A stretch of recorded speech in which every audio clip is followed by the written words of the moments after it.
Hello, everyone. Thank you so much for joining us this evening. I am Carrie Callas. I'm the Executive Director of Cancer Wellness Center. We appreciate you joining us for Estate Planning Essentials, Building a Secure and Meaningful Legacy. We're really glad to have such a wonderful mix of people in our community with us this evening. Some of you participate in our programs and services. Some of you are longtime donors or supporters of the center, and others are simply interested in learning more about estate planning. Wherever you're joining us from, we're happy you're here. For those who may be new to Cancer Wellness Center, we're a 501c3 nonprofit organization that provides cancer support services to individuals and families impacted by cancer. Our programs include professional counseling and support groups, nutrition services, health and wellness programs, and educational offerings that help people navigate the cancer experience and life beyond it. Across our community, we often hear from individuals and families who are thinking not only about health decisions, but also about the future, how to care for loved ones, how to make sure wishes are clearly known, and how to reduce stress and uncertainty down the road. Estate planning can feel intimidating or it can be easy to put off, but it's important for all of us, regardless of life stage or financial resources. We'll also touch briefly on how charitable giving can fit into an estate plan. Even simple, thoughtfully structured gifts can be both tax efficient and deeply meaningful for the organizations people care about, no matter the size of the estate. Tonight is meant to be practical and approachable. We'll cover the essentials, clear up some common misconceptions, and talk about how legal and financial planning can work together so that you can make choices that feel right for you and your family. And just a quick note, this program is being recorded, so you'll be able to revisit it later if you would like to revisit some of the information we're providing. I'm grateful to our panelists for sharing their time and their expertise with us this evening, and I hope you'll take advantage of the Q&A function at the bottom of your screen. We will be covering questions and answers toward the end of the program. You may enter your questions into the Q&A and we'll get to as many as we can. We also had a few pre-submitted questions that we will also get to as well. So with that, I'm pleased to briefly introduce our panelists. Samantha Aronow Sam is an attorney at Benjamin, Gussin, Kallick, and Aronow who focuses on estate planning, estate administration, and tax planning. She works with individuals and families across a wide range of circumstances, from those needing basic planning documents to more complex situations. And she's known for making estate planning approachable and easy to understand.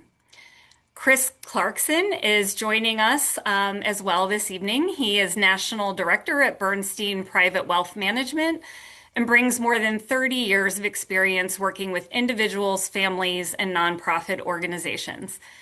His work centers on aligning financial planning with personal values and long-term goals, including philanthropy and community impact.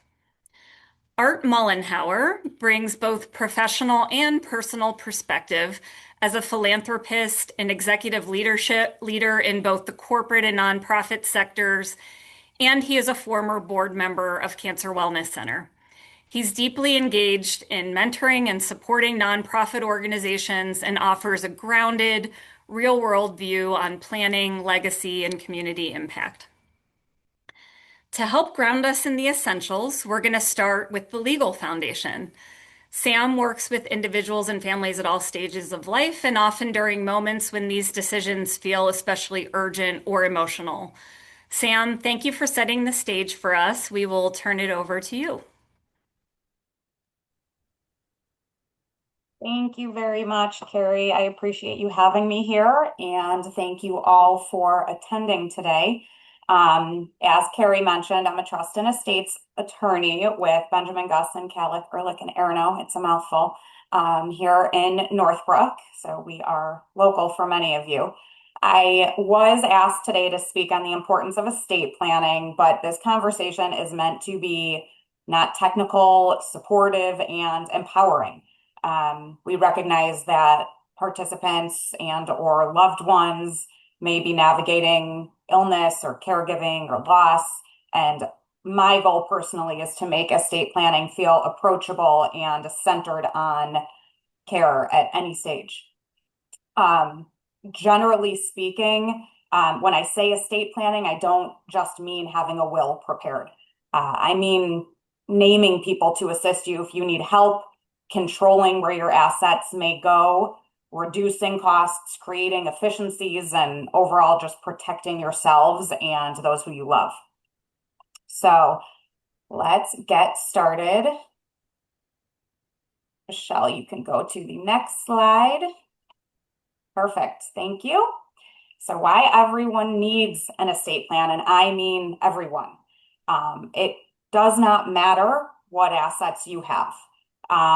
It's estate planning is often misunderstood as something reserved for people with significant wealth or advanced age, but truly everyone over the age of 18 benefits from having an estate plan, regardless of income, age, or family structure. At its core, estate planning is about protecting the people you care about, making your wishes known, and reducing uncertainty during difficult times. An estate plan, importantly, provides clarity about who can make decisions on your behalf and how your affairs should be handled if you're unable to manage them yourself. More specifically, it allows you to determine who's going to have control over your healthcare and financial decisions if you cannot make these decisions yourself at any time, who's going to have control over the ultimate distribution of your assets, and if necessary, who's going to care for anyone who you support.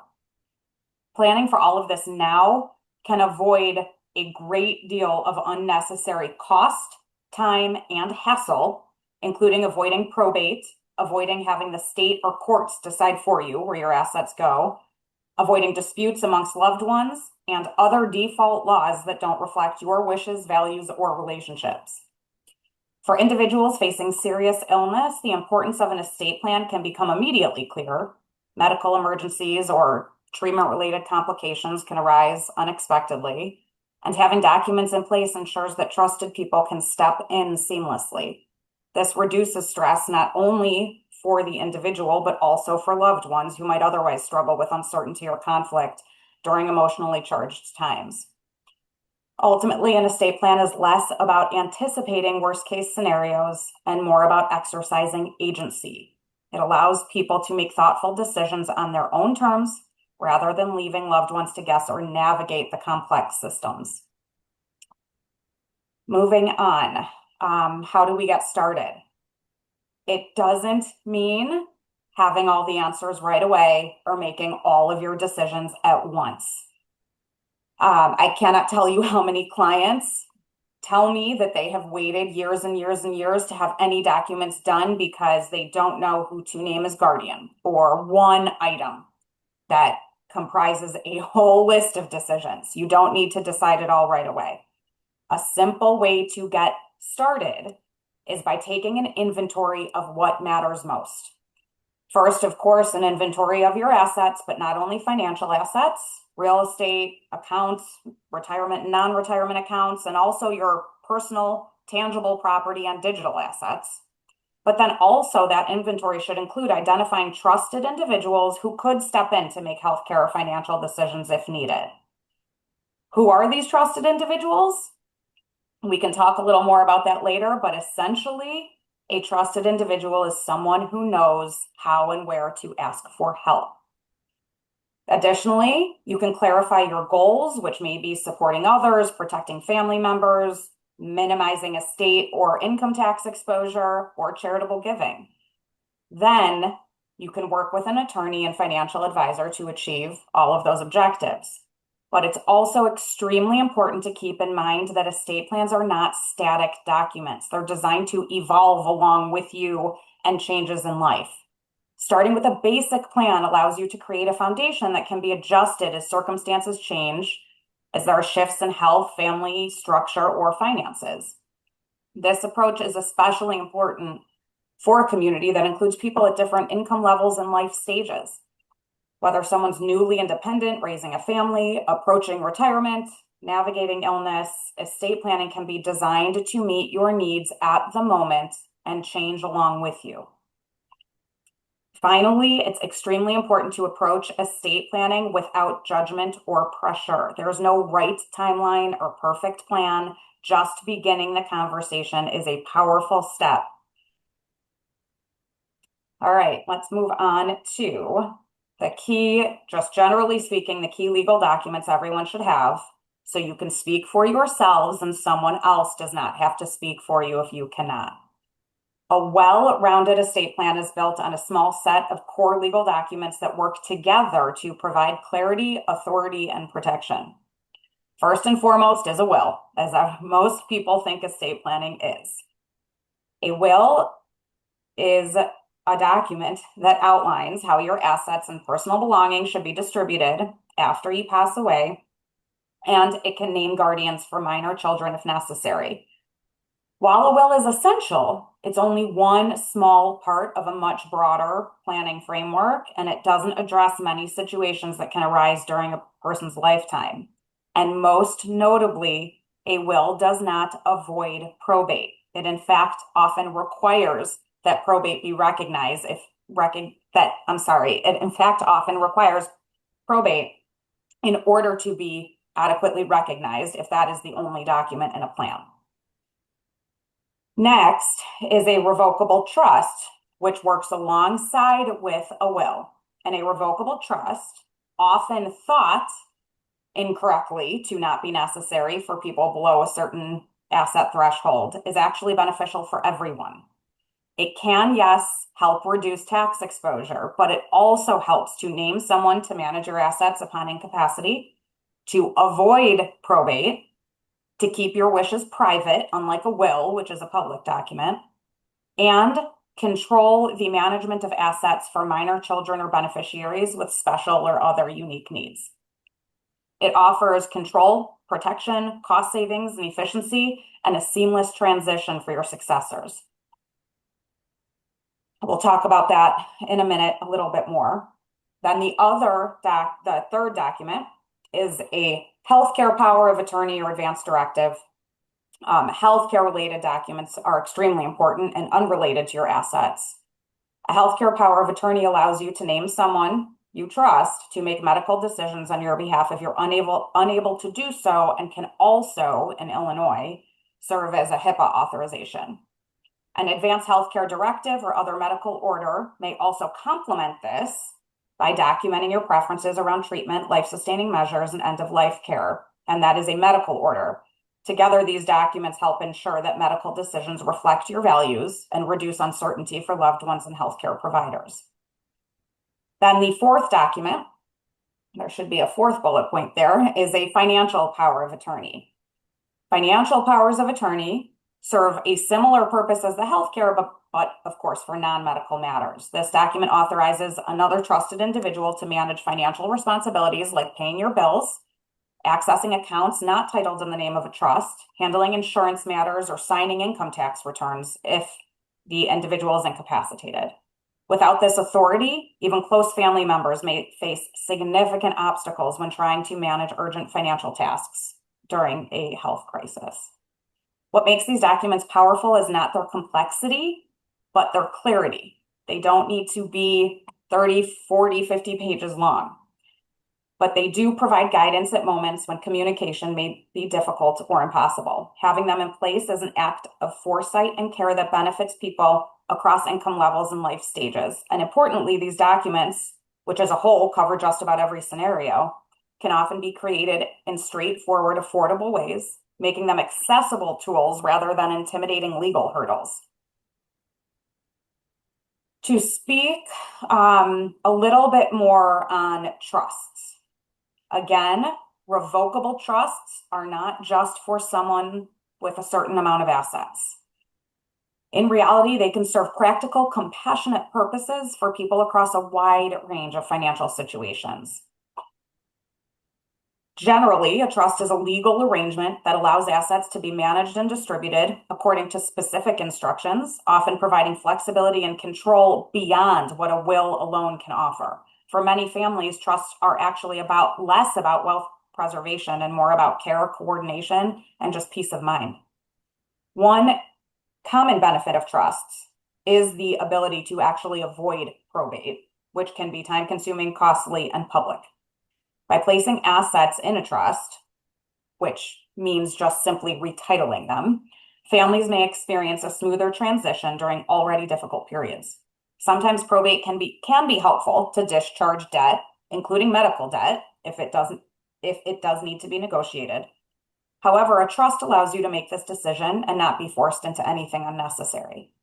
Trust can also provide privacy, which is extremely important for individuals who prefer to keep financial and personal matters confidential. These features can be especially valuable for families navigating illness, grief, or complex caregiving arrangements. Additionally, trust can support loved ones over time. Trusts are frequently used to support loved ones over a longer period of time rather than through a single distribution. Trusts, as I mentioned, can also minimize tax exposure. I won't get into all the intricacies of estate tax planning, but many people are not aware that it's not just the federal government who charges an estate tax. Illinois is one of 12 states that has its own estate tax, and the exemption, the amount before estate taxes are charged, is less than 1/3 of the federal exemption, and it does not have portability, meaning there's no double exemption for spouses, unless you have a trust that provides for the preservation of one individual's exemption. The Illinois estate tax, although the government tells you it's a graduated rate up to 16%, is actually, once they run the calculation, reverse graduated, and the first dollar over 4 million is taxed at 28.5%. So trust can help to minimize, if not completely avoid, this exposure. Two more quick points on trusts. Trust can include providing for minor children, supporting individuals with special needs, or coordinating care expenses. And in these cases, the trust can serve as a structure that ensures resources are used thoughtfully and consistently with the individual's intentions. Finally, trusts, even though I just brought up a whole lot of points, can actually be simple. They are relatively simple and affordable to establish. They can be tailored to specific goals without requiring extensive assets or documentation. And by addressing the misconception that trusts are only for the wealthy, more people can access tools that support dignity, stability, and very thoughtful planning. They're not a requirement for every estate plan, but understanding their benefits allows individuals to make informed choices about whether they are right for your situation. Moving on, when to review your plan. As I said, they are not static documents. They should grow with you. The rule of thumb is that documents should be reviewed every 3 to 5 years. Of course, that may very well vary. Didn't mean to say very twice. Laws, financial circumstances, and personal priorities, of course, evolve over time, and regular reviews can simply help ensure that documents remain accurate and effective. Of course, if there is a major life event, that is a great time to take a look at them and should prompt an immediate review. These could be major health changes, such as a new diagnosis or shift in treatment, as well as personal milestones like marriage, divorce, the birth or adoption of a child, the loss of a loved one, or something like a change in opinion about who you would like acting for you. Financial changes could be buying or selling a home, establishing residency in a different state, changes in tax laws, changes in employment, receiving an inheritance. The list goes on and on. In each of these cases, updates may be relatively simple, but can have a significant impact. And importantly, maintenance does not mean starting from scratch. Once you take those first steps, you're never going back to the beginning. Many updates involve simply confirming that existing choices still make sense or making very targeted specific adjustments. Viewing these reviews as routine maintenance rather than a burden helps normalize the process and reduces avoidance. By keeping estate plans current, people can ensure that their wishes remain clear and that loved ones are supported by accurate, up-to-date guidance when it matters most. All right. two more slides, I believe. Common mistakes with estate planning and how to avoid them. The first and most common, I would say, is not having a plan at all and waiting too long to begin. Many people delay planning because it might feel uncomfortable or overwhelming, but postponement can leave loved ones unprotected during unexpected events. Starting with a basic plan, even if it feels incomplete, is far better than having no plan at all. Progress, not perfection, is the goal. Next, incorrect or missing beneficiary designations or backup fiduciaries. Life circumstances, as I just mentioned, change, and the person you initially choose to serve as healthcare or financial agent may become unavailable or unsuitable over time. Naming alternates ensures continuity and reduces the risk of gaps in authority. Similarly, forgetting to update beneficiary designations on accounts such as retirement plans or insurance policies can unintentionally override intentions that are expressed in your will or trust. Next mistake, outdated documents. Not doing that review, not updating documents can mean that you have people acting for you who you may not wish to do so, or having assets passed to individuals who you may not want to name anymore. Another mistake, lack of communication with family.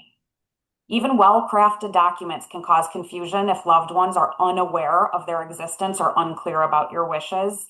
So while these conversations can be difficult, sharing intentions and even just where documents are located can prevent a lot of conflict and uncertainty later. Many people assume that family members will know what to do, but in reality, stress and grief and emotions can make this decision-making extremely difficult. So clear documentation is truly a gift that removes guesswork and reduces emotional burden. The last mistake, do-it-yourself planning without legal guidance. And I'm not just saying this because I'm an estate planning attorney, but it often leads to failing to fund a trust and being subject to probate as a result, and or having uncoordinated and conflicting estate planning documents. Finally,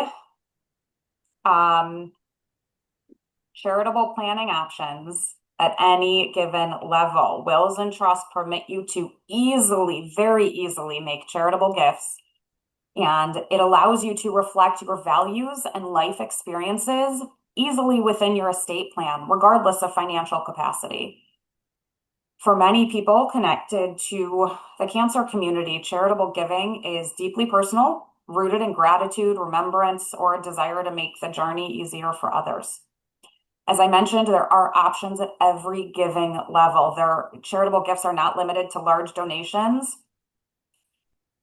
Simple options can be naming a nonprofit organization as a beneficiary of a retirement account, life insurance policy, or bank account, which is often easy to implement and can be adjusted over time.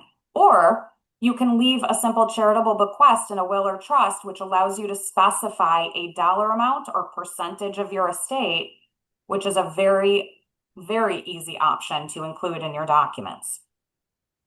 Additionally, you are going to hear Chris speak a lot more about the tax planning benefits of charitable giving, especially important in Illinois, where reducing estate tax exposure is key.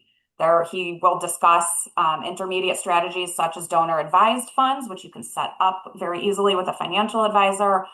And of course, more advanced strategies such as irrevocable trusts, charitable trusts that you can work with an estate planning and attorney on and can have a significant estate and income tax benefit.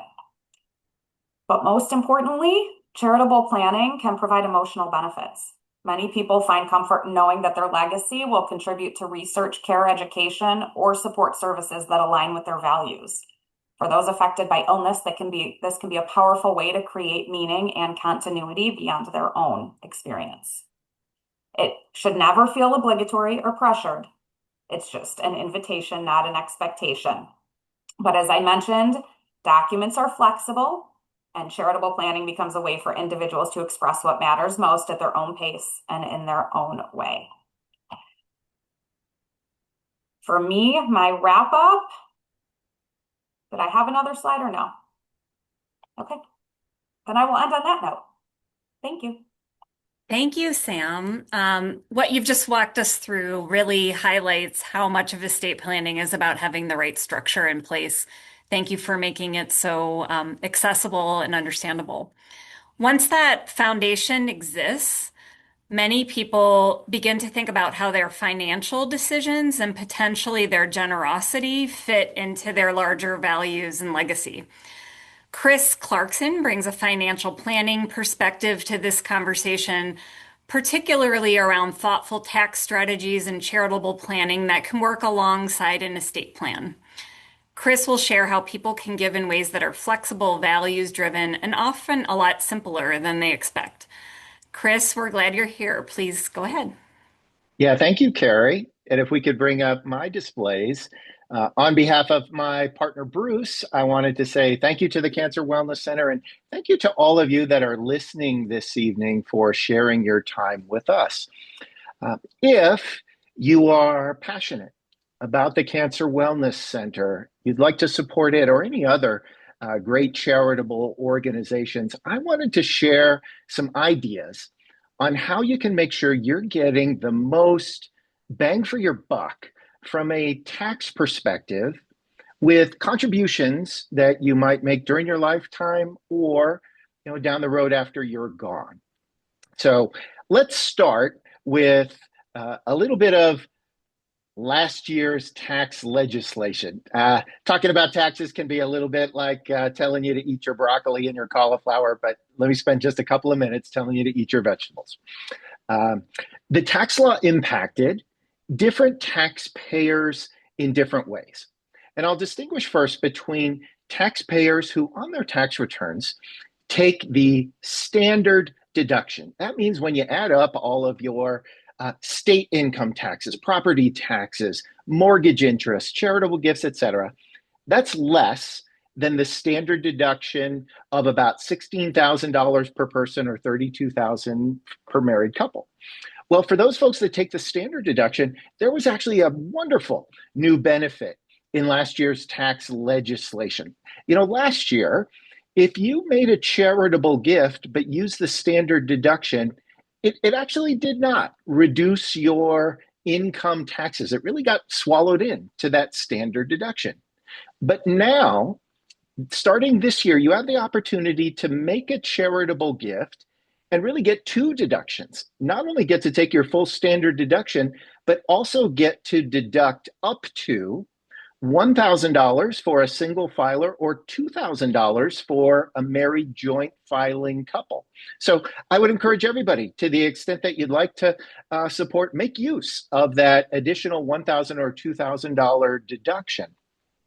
Now, for those taxpayers who itemize their deductions, if their state and local income taxes, their mortgage interest, their charitable gifts, et cetera, add up to more than the standard deduction, well, I hate to say it for you, that the tax bill giveth, the tax bill taketh away. Unfortunately, it imposed a new floor of 0.5% of your income before you're able to take charitable deductions. That means you can only deduct the amount of your charitable contributions till they exceed 0.5% of your income. But there are some strategies to try to navigate that. And I've listed a few in the box below, the planning considerations. One is bunching your charitable gifts. Well, what does that mean? It means if you're an itemizer on your tax return, just giving a little bit to charity each year, year after year, that's not so tax efficient anymore. Better to lump and bunch several years or more worth of your charitable contributions and get the tax deduction one year when it exceeds that 0.5% floor of your income. A nice tool for doing that is using a donor advised fund. If you wanted to then give those out over time, but get the tax benefit of the deduction in one year. We'll talk about those in a minute. Also wanted to mention that it makes giving out of your IRA for those over age 70 and a half even more beneficial and advantageous than it used to be. So we'll also talk about IRA qualified charitable distributions. All right, so let's dive into a couple of these vehicles and strategies. And if we go to the next display, let me start with my first suggestion is for anyone that can take advantage of this strategy, I would suggest you make your charitable contributions using appreciated stock instead of credit cards, cash, or checks. And here's why. Let's just say over the last few years, the stock market has done well. Particularly technology, AI, all those stocks. If you happen to be in your brokerage account a shareholder of NVIDIA, Amazon, Apple, any of those stocks that have appreciated significantly, there is a particular tax benefit for giving appreciated stock. And let me put some numbers to it. And what I've compared on this display on the left is a very generous donor who's decided to give $10,000 to a charitable organization that they care about. And let's just say their adjusted gross income is about $250,000 per year. The only reason that matters is for that 0.5% floor, which I've baked in here. On the left, if they give $10,000 with cash or credit card, etc., they get a $10,000 charitable income tax deduction, reduced by that 0.5% floor. The amount of tax it saves will depend on their tax rate, state of residence, etc. For a person in this financial position, that would save about $3,233 in income taxes. That's the gold slice of my bar chart on the left. And that means after taxes, the out-of-pocket cost to make that $10,000 charitable contribution is only $6,767, the number in the blue box at the bottom of my bar chart. But on the right, let's say instead of writing a check, they decide to give appreciated NVIDIA stock that has gone up fourfold since they purchased it some years back. Well, now they get a double benefit, a double bonus. That $10,000 stock contribution earns you the same $10,000 charitable income tax deduction. For this particular taxpayer, it would save the same $3,233 in income taxes. But now, instead of selling that appreciated stock and realizing a capital gain and paying capital gains taxes, they are avoiding $2,156 in capital gains taxes. That's the purple box on the top. Now, in blue, they're out of pocket. After-tax costs to make this $10,000 contribution is only $4,611. They're doing their charitable giving at 46 cents on the dollar. So again, if there's one takeaway I can suggest for everybody, it's if you happen to have an investment, a brokerage type account that has appreciated stock, take a look at whether you can do your giving with that as opposed to just writing a check.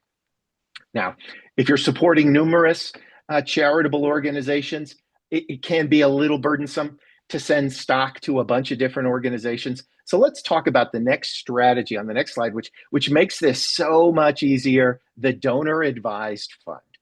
What is a donor advised fund? It's your family's own private charitable giving account, allows you to fund assets like appreciated stock or cash into the account, and that could then serve as the bucket of money that you dip into to make charitable contributions to the Cancer Wellness Center or other organizations that you support. You get a tax deduction when you put it in. By the way, the account is tax-free, so if you fund it with an appreciated stock, you could sell it at no tax consequence, reinvest it in a more balanced, diversified way. It's also nice because with a donor advised fund, again, if you're trying to give more than that 0.5% income, but you'd like to continue the pattern of giving on a regular basis, well, for tax purposes, you could fund your donor advised fund and then use it to make your gifts year after year. Okay, let's next talk about giving from your IRA. If we could go to the next slide, for those donors who are over age 70 and a half, the government says you can make gifts directly from your IRA account to a charitable organization like Cancer Wellness Center to an amount up to $111,000 per year. That grows with inflation each year. And in fact, that could serve as part of or replace your required minimum distribution. So if you're in the lucky position where you didn't necessarily have to use your IRA required distribution to pay the bills and meet spending if you didn't need it, boy, what a great way to do good with your IRA assets by taking that distribution, giving it directly to charity. This avoids it's not counted as income, so it avoids that whole 0.5% income floor that I mentioned. So again, a much more tax efficient way for retired folks to use their IRA to support the causes they care about. By the way, not just during lifetime, but an IRA is a great source of doing charitable giving after you pass away. If we could go to the next slide, there's a tremendous tax benefit to leaving IRA or retirement assets to charity instead of passing them down to your kids. And the example that I've given here is, let's say a donor who will isolate $200,000 when they pass away, and they want to give $100,000 to charity and $100,000 to their kids. And in the table on the right, I've compared the two ways that they might go about that. The left column is, well, what if they left $100,000 of cash, stocks, real estate, whatever else that they have to their charity, and they left their $100,000 IRA to their kids?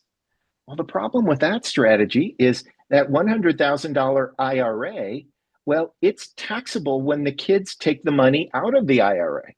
In my example here, I've assumed, boy, that $100,000 of income that's withdrawn could trigger $40,000 of income taxes, leaving the kids with only $60,000.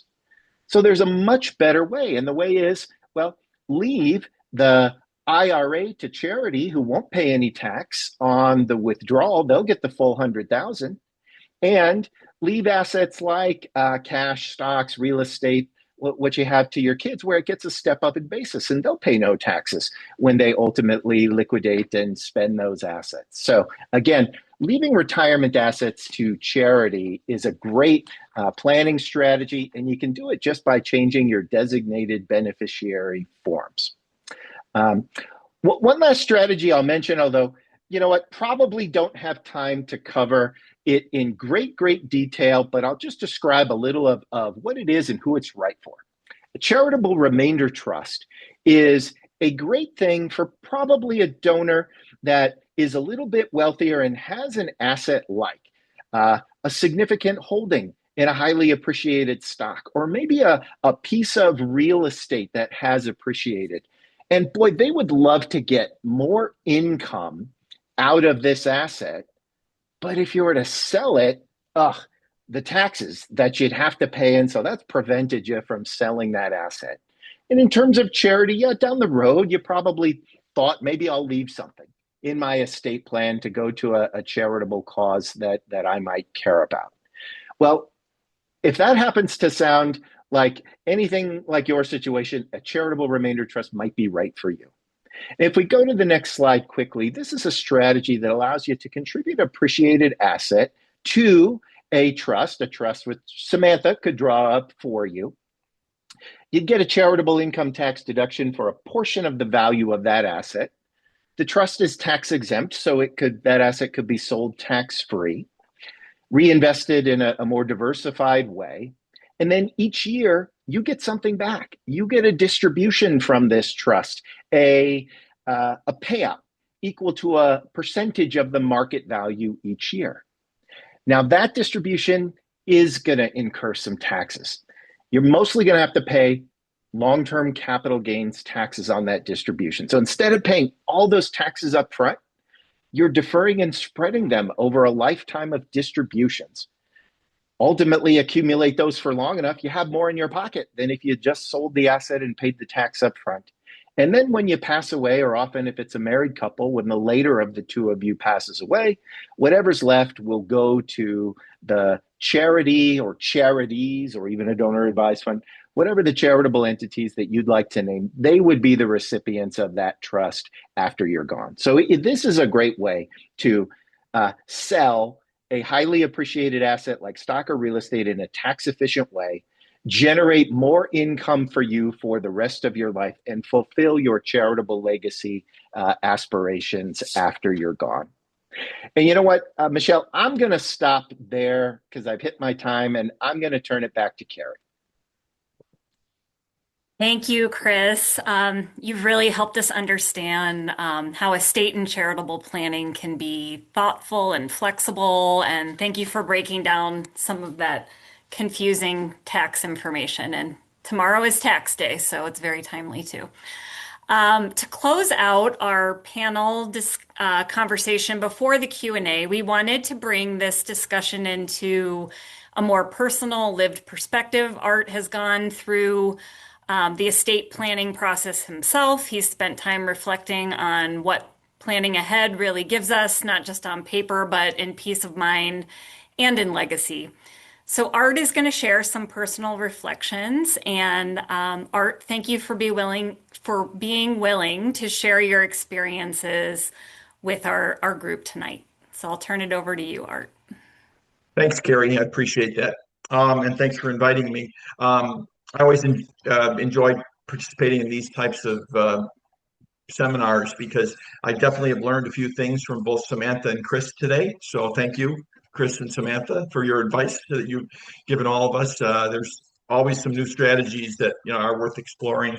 But I just wanted to talk more from a personal perspective about how estate planning has been part of my life for about 15 years now through some various reasons.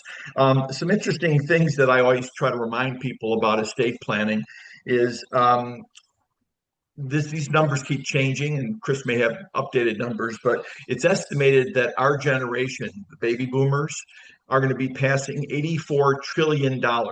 That's with a T, not a billion. $84 trillion in assets, the baby boom generation, to our heirs over the next 20 to 25 years. An incredible amount of wealth that's been created through a lot of hard work and people really working hard in their life. So I think it's an amazing opportunity, I think, for all of us that are baby boomers now that are getting older to maximize that impact and be as organized as possible for it. We've worked hard for this. We've protected these assets, but I think it's a good time to really explore how to maximize the impact of them.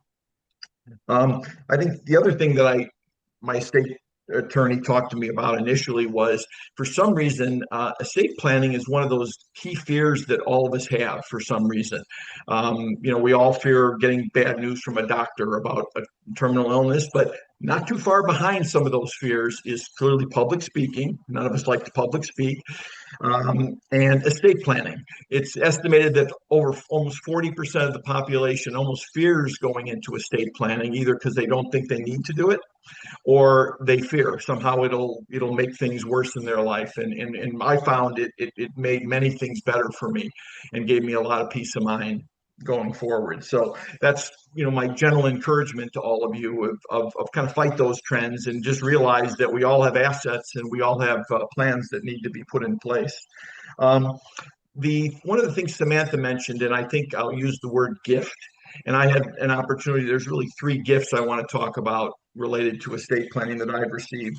My late sister passed away very suddenly. And what I didn't realize, because she never had informed me, was that I was appointed as the executor of her estate. And as much as I loved my sister every day she was with us, she was not very organized, and she was divorced, and she had two adopted children, and was not very good about naming beneficiaries and things in her plans. And she didn't have a lot of assets. She was a teacher. Working teacher, but it was an extremely stressful situation to go through, and it took me almost 3 years to go through that process. And in the end, we had a few assets, a few dollars that we were able to contribute to one of her favorite charities. But a lot of that could have been avoided with some planning, especially with some of the life changes that she had gone through. So I say I got that gift because that really educated me of how important it is to really have a plan and really provide that plan for your wishes. I think the second occurrence is my late wife. We were married for 24 years, and one day she was dealing with some soreness in her back. Went into the doctor and was diagnosed with pancreatic cancer, stage 4. And as those of us that have been through pancreatic cancer know, it's a very terminal diagnosis, and we didn't have a lot of time to deal with it. But what we had done after I had gone through that experience with my sister is we sat down with people like Samantha and Chris, my advisors, and we developed a whole plan. That was well before, she got sick. And one of the greatest gifts I received was during a very stressful period of time personally. You can imagine, as all of us know, the things we have to deal with day to day.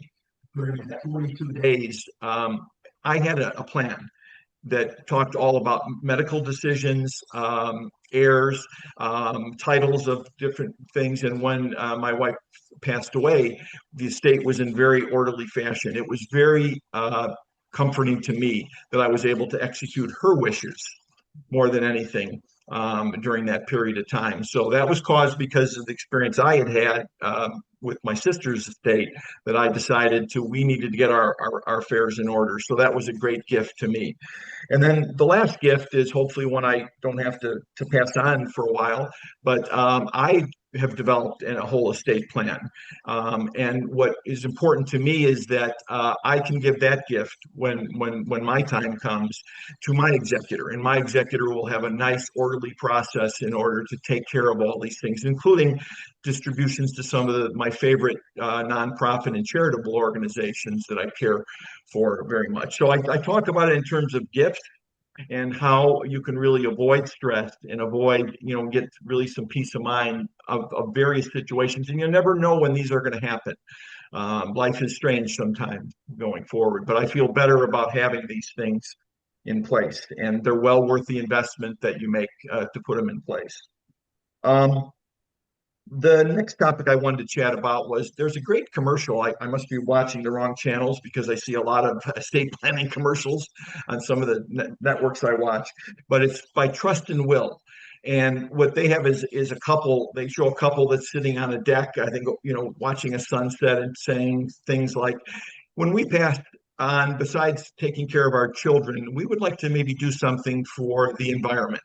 And then there's a quick person who pops in and says, that's great. That's great wishes, but unless you write it down, unless you document that, that may not happen with your assets. So I think one of the things that encourages me to do is that, when I lay out my estate plan and take care of my family, there's a certain amount of my assets that I want to go to certain causes that were important to me and to my late wife.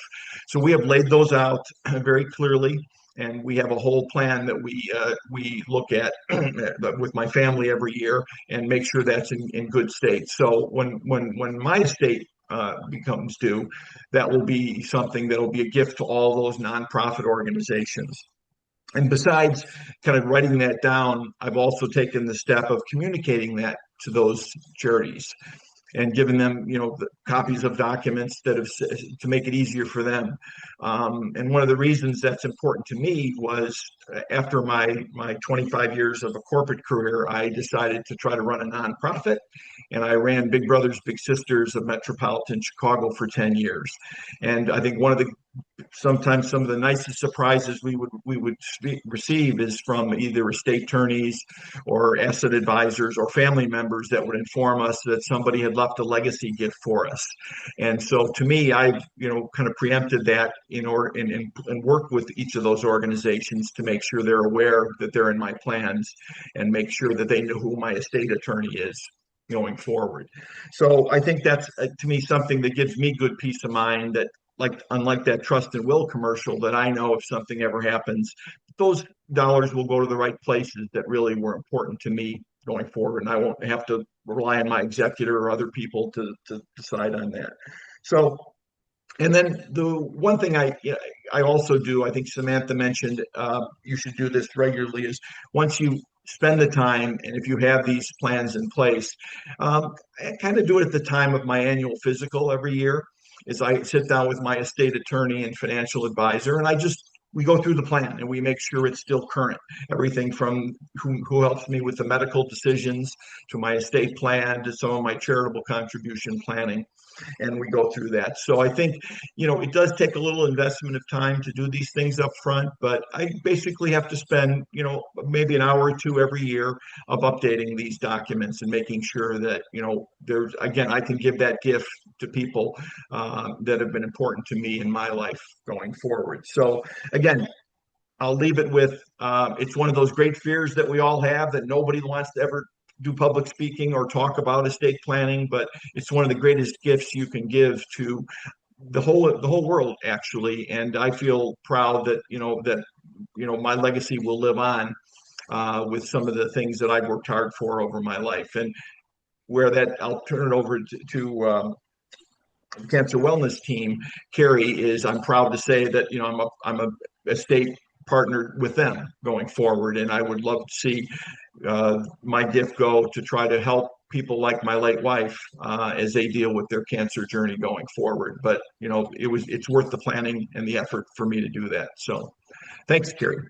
Thank you. Thank you so much, Art. We really appreciate you sharing your personal experiences with some things you went through with your sister as well as your late wife. And I'm sorry that we brought together the two big fears of public speaking and estate planning in one conversation, but you did a great job. Thank you so much for sharing that.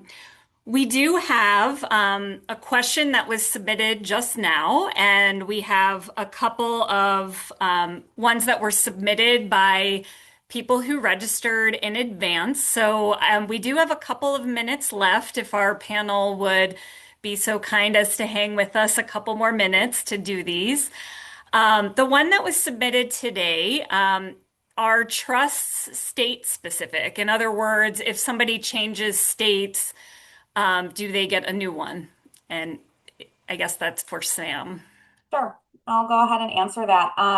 Those are actually two different questions because yes, trusts are state specific. No, you do not need a new one if you move. Yes, they are state specific because each state has their own trust code, their own probate code, all of that. However, if designed properly, they are going to be effective everywhere you live in the US. And flexible enough to address change in circumstances. So you will never have to have a new trust created. When you want changes, you can have an attorney in that state, make little changes as necessary. Great.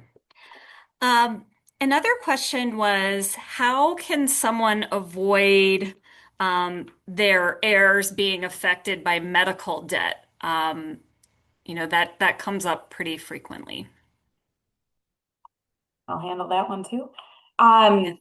That was one brief note I mentioned in my presentation.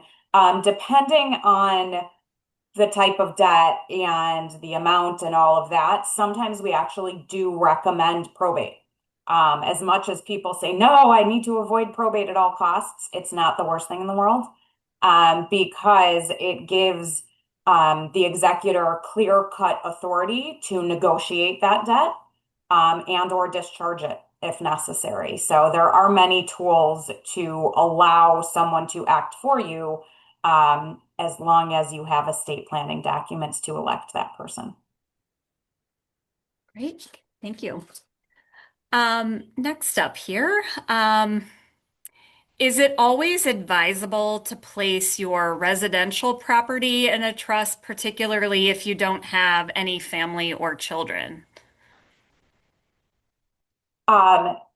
Yes. Short answer, yes. There are other tools you can do. There are transfer on death instruments, which is essentially a beneficiary designation for property. However, a trust allows for the most seamless transition outside of probate. If there is no trust and no beneficiary transfer on death designation, then probate will ultimately be necessary. And if there's no spouse or children, it is quite the search to figure out who the property goes to unless there are documents to provide that information. So I will ask this of each of you. If you could leave everyone here with one message about estate planning, what would it be? Why don't we start with Chris? It's been so wonderful listening to Sam today to talk about the importance of estate planning, some of the mechanics and things that have been part of it. Um, I would say, uh, making sure that your plan does express your wishes and your values. And if, Art said, if you don't write it down, it isn't going to happen, right? If you don't create the estate plan, the state has one that they've created for you. And you might not like, the decisions that they're going to make on your behalf. So it's so important to engage in this discussion to make sure that ultimately your assets will be distributed as you so choose. um, and then maybe I'll just say, from the charitable giving side of things, as important as it is to make sure that um, funds that you would like dispersed to charitable organizations at your death, you don't always have to wait until after you're gone to see the funds do good. And so I was trying to bring to life some of the strategies you can use during your lifetime to make sure that you're supporting the causes that you care about. And if there's anybody that has follow-up questions or wants to talk about any more of that that's covered, delighted to take that up after the fact. Great.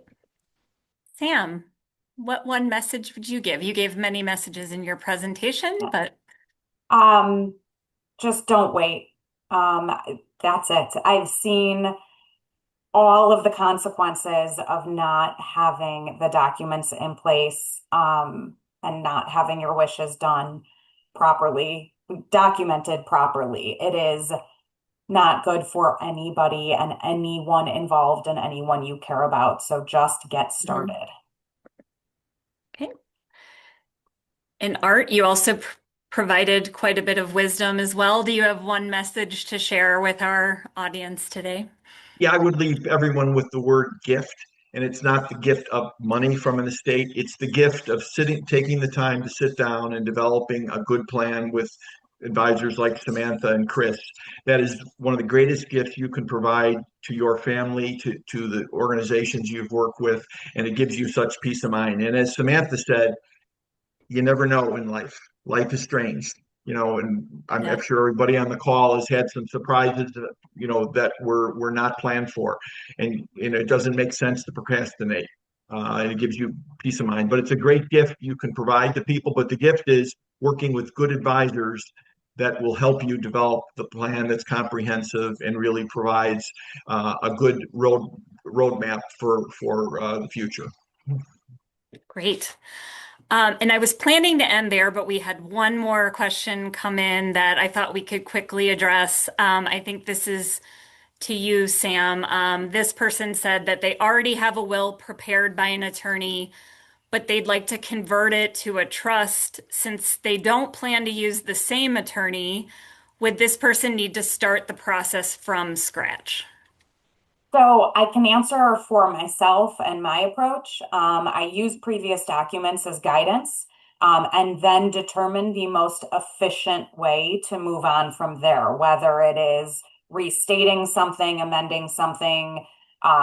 Yes, a trust would be a new document in this case.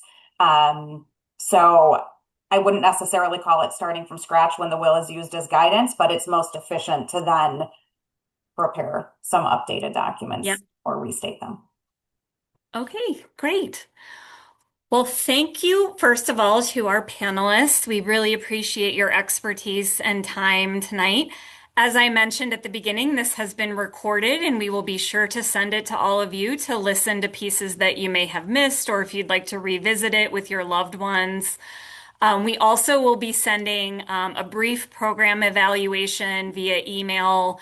If you could please just it takes literally 30 seconds to fill it out. If you could do that for us, it really helps us understand what you got from this presentation as well as what we might be able to do better next time. So thank you again, Sam, Chris, and Art, for your time, and good evening to all of you, and take good care.